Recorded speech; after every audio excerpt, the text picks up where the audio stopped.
Best health packages up to 80% discount. Tirumala Diagnostics.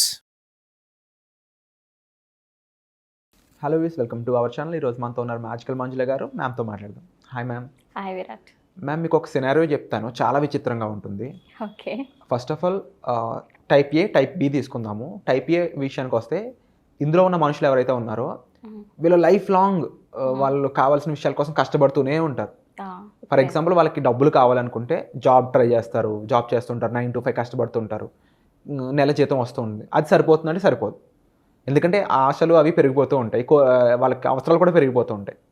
Type B విషయానికి వస్తే very కామ్గా, పీస్ఫుల్గా వాళ్ళ పని వాళ్ళు చేసుకుంటూ ఉంటారు. But they are getting more then they want, అంటే వాళ్ళకి కావాల్సిన దానికన్నా ఎక్కువ వస్తుంది. They are happy with their life. ఇది టైప్ బి. చాలా రేర్ పీపుల్ ఉంటారు. ఎందుకు ఈ 2 types ఆఫ్ ఆడియన్స్ క్రియేట్ అయ్యారంటారు? ఈ టైప్ ఏ ఎందుకు అలా ఉండిపోయారంటారు? సో నువ్వు చూసుకుంటే యాక్చువల్లీ సమాజంలో మనకి 99:1 రేషియో అని చెప్పుకోవచ్చు. అంటే 1% క్లబ్ అనేసి మనం మాట్లాడుకుంటే వీళ్ళు రిచ్గా ఉంటారు. బాబ్ ప్రాక్టర్ గారు మనకి ఒక మాట చెప్తారు, 99% of the world's wealth is in the hands of 1% people and 1% of the world's wealth is in the hands of 99% of the people అనేసి. అంటే ఏంటి అంటే 99% వరల్డ్ ఒక ఇన్కమ్ అంతా కూడా 1% మనుషుల దగ్గర ఉంది.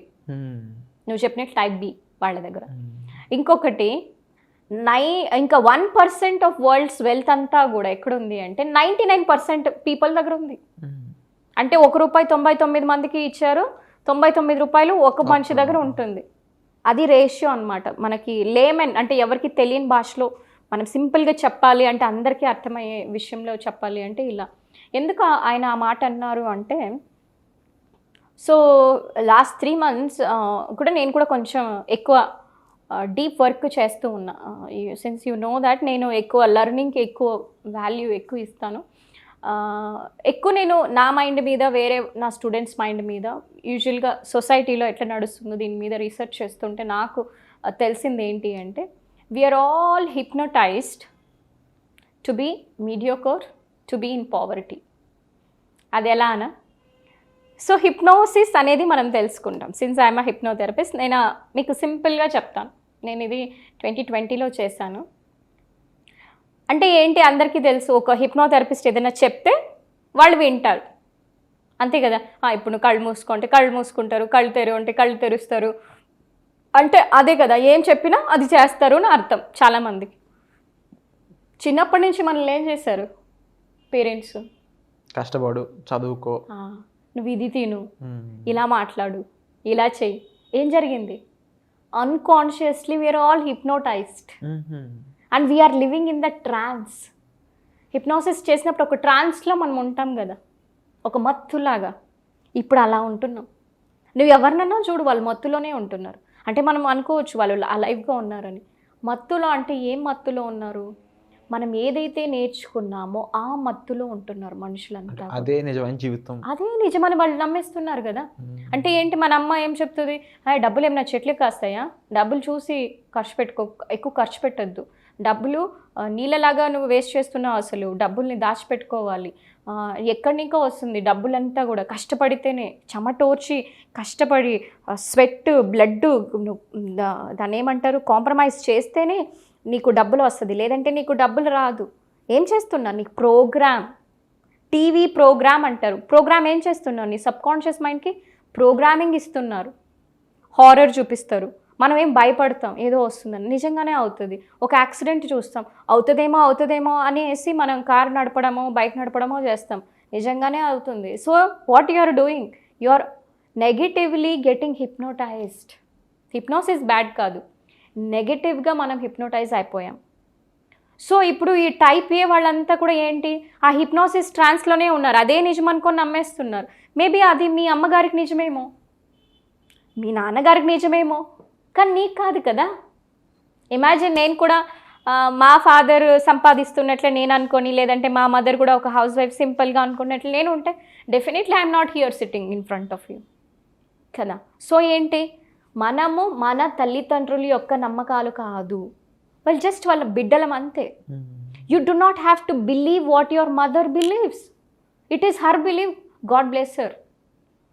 అలానే మీరు వెళ్ళి మీ అమ్మగారితో నాన్నగారితో ఎందుకు నాకు ఇలా చేసామని మీరు యుద్ధం చేయక్కర్లే. ఎందుకంటే పాపం వాళ్ళకి తెలియదు.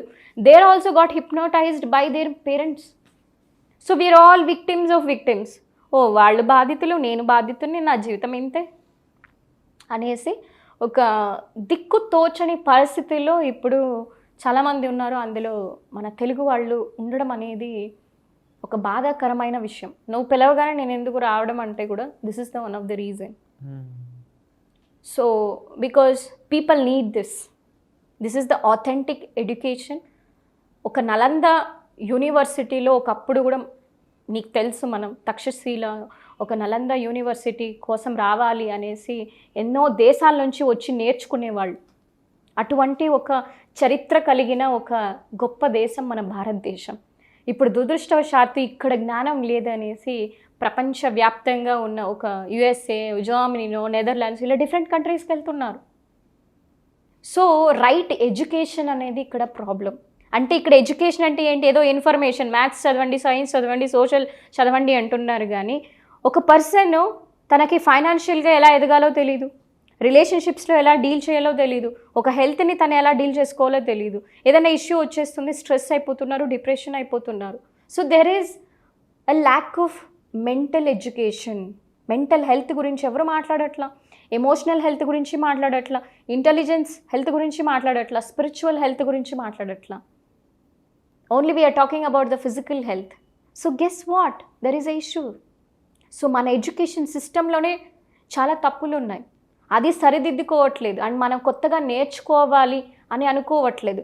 ఇప్పుడు పేరెంట్స్ ఎలా ఉంటున్నారంటే మా వాడు గొప్పగా చదవాలని లక్షలు ఖర్చులు పెడుతున్నారు. కానీ నార్మల్ ఎడ్యుకేషన్కి వాడికి ఇలాంటి ఒక స్పిరిచువల్ ఎడ్యుకేషన్ ఇవ్వాలి, ఒక మైండ్ డెవలప్ అవ్వాలి, పర్సనాలిటీ డెవలప్ ఇంపార్టెంట్ అని వాళ్ళకి దాని మీద ఇన్వెస్ట్ చేసుకోవడం కానీ జరగట్లేదు. దురదృష్టవశాత్తు ఇది. But I want to create the awareness in the at least మన తెలుగు స్టేట్స్లో. నిజంగా ఇది అవేర్నెస్ వాళ్ళు తీసుకొని రావాలి. విరాట్ పేరెంట్స్ అవ్వచ్చు, పిల్లలు అవ్వచ్చు, ప్రతి ఒక్కరికి కూడా emotional health, mental health and spiritual health is so important. So that they can move from type A to type B. నువ్వు చెప్పినట్లు ఈ 99%లో నుంచి ఈ కష్టాలు, పావర్టీ, బాధలు, భయాలు, రోగాలు అనే దీంట్లో నుంచి వాళ్ళు ఈజీగా మూవ్ అవ్వచ్చు, ప్రొవైడెడ్ వాళ్ళు వర్క్ చేయాలి. అంతేకాని ఊరికే క్లాస్కి వస్తే పోతుందా కాదు. బికాజ్ మేము కూడా ఎన్నో లక్షలు ఖర్చు పెట్టి ఒక ఊర్లోకి వెళ్ళి డిఫరెంట్గా నేర్చుకొని దాన్ని ఇంప్లిమెంట్ చేశాక చేంజెస్ వచ్చింది, అంతేగాని ఈజీగా రాలేదు. కూర్చుంటే లైఫ్ మారదు. యా, ఊరికే ఓకే ఈ వీడియో చూస్తే లైఫ్ మారిపోతుంది అలాంటిది ఏమి ఉండదు. మీకు అవేర్నెస్ క్రియేట్ చేస్తున్నాము, కానీ మీ బిలీఫ్స్ మారాలి అంటే మీరు కూర్చొని వర్క్ చేసుకోవాలి. దానికి కావాల్సిన గైడెన్స్ ఇవ్వడం అనేది మా బాధ్యత. సో అది మేము ఇస్తాం. అట్ ద సేమ్ టైం మీ జీవితానికి మీరే సృష్టికర్తలు.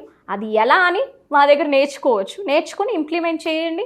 డెఫినెట్గా అందరూ కూడా ఈజీగా ఈ పావర్టీ అనేది దాన్ని నిర్మూలించుకొని హ్యాపీగా అబండెంట్గా లివ్ చేయొచ్చు. విరాట్, ఇది మన సమృద్ధి అనేది మన జన్మ హక్కు. అంటే మంచిగా బ్రతకడం, వెల్దీగా బ్రతకడం, ఆరోగ్యంగా బ్రతకడం, ఒక ఐశ్వర్యవంతులుగా బ్రతకడం, ఒక మంచి లవింగ్ రిలేషన్షిప్స్తో ఉండడం, లేదంటే ఒక కాన్ఫిడెన్స్తో ఉండడం, ఇది మన జన్మ హక్కు. చాలామంది ఏమనుకుంటున్నారంటే ముసలి వాళ్ళు కూడా అవ్వచ్చు, పాపం రిటైర్ అయిన వాళ్ళు, senior citizen. So they can lead a happy confident life until their last breath. ఎందుకు మనం నిర్జీవులుగా ఏదో చచ్చిపోయినట్టు బ్రతకడం? We can live our life with so much liveliness. And that is why I'm here to అంటే ఇది కన్వే చేయాలని. డెఫినెట్గా వాళ్ళే అవన్నీ కూడా అట్రాక్ట్ చేస్తారు. అందరూ అనుకుంటారు మన ఇద్దరమే చేసామని. లేదు, ఇది వాళ్ళ కోరిక. ఇది మనం టూల్ లాగా ఇక్కడ కూర్చొని మనం డెలివరీ చేస్తున్నాం. సో ఇది వాళ్ళు రిసీవ్ చేసుకొని మంచిగా ఇంప్లిమెంట్ చేయాలనేది నా కోరిక. అంతే విరాట్. తప్పకుండా ఈ విషయాలు చాలామంది నేర్చుకోవాల్సిన అవసరం ఉంది. అట్ ది సేమ్ టైం మీ ద్వారా నేర్చుకోవడం ద్వారా ఇంకొక step ahead వెళ్తారనమాట. Type A, type బితో పాటు ఈ మధ్యలో ఈ జర్నీ ఏదైతే ఉందో టైప్ ఏ నుంచి టైప్ బిగా మారడానికి, అందులో ఒక స్టెప్ ఎక్కడానికి ఇది ఒక ఇనిషియల్ స్టెప్ అవుతుందని నేను మనస్ఫూర్తిగా భావిస్తున్నాను. దానికి సంబంధించి డీటెయిల్స్ కోసం మీరు డిస్ప్లే అవుతున్న నెంబర్స్ కాల్ చేసి తెలుసుకోవచ్చు. అలాగే కామెంట్ సెక్షన్లో ఒక గూగుల్ ఫామ్ అనేది ఉంటుంది, దాన్ని ఫిల్ చేయడం ద్వారా కూడా మీరు ఈ జర్నీలో ఒక పార్ట్ అవ్వచ్చు అనమాట. సో వచ్చే ఎపిసోడ్లో మళ్ళీ కలుద్దాం. Thank you so much. Thank you.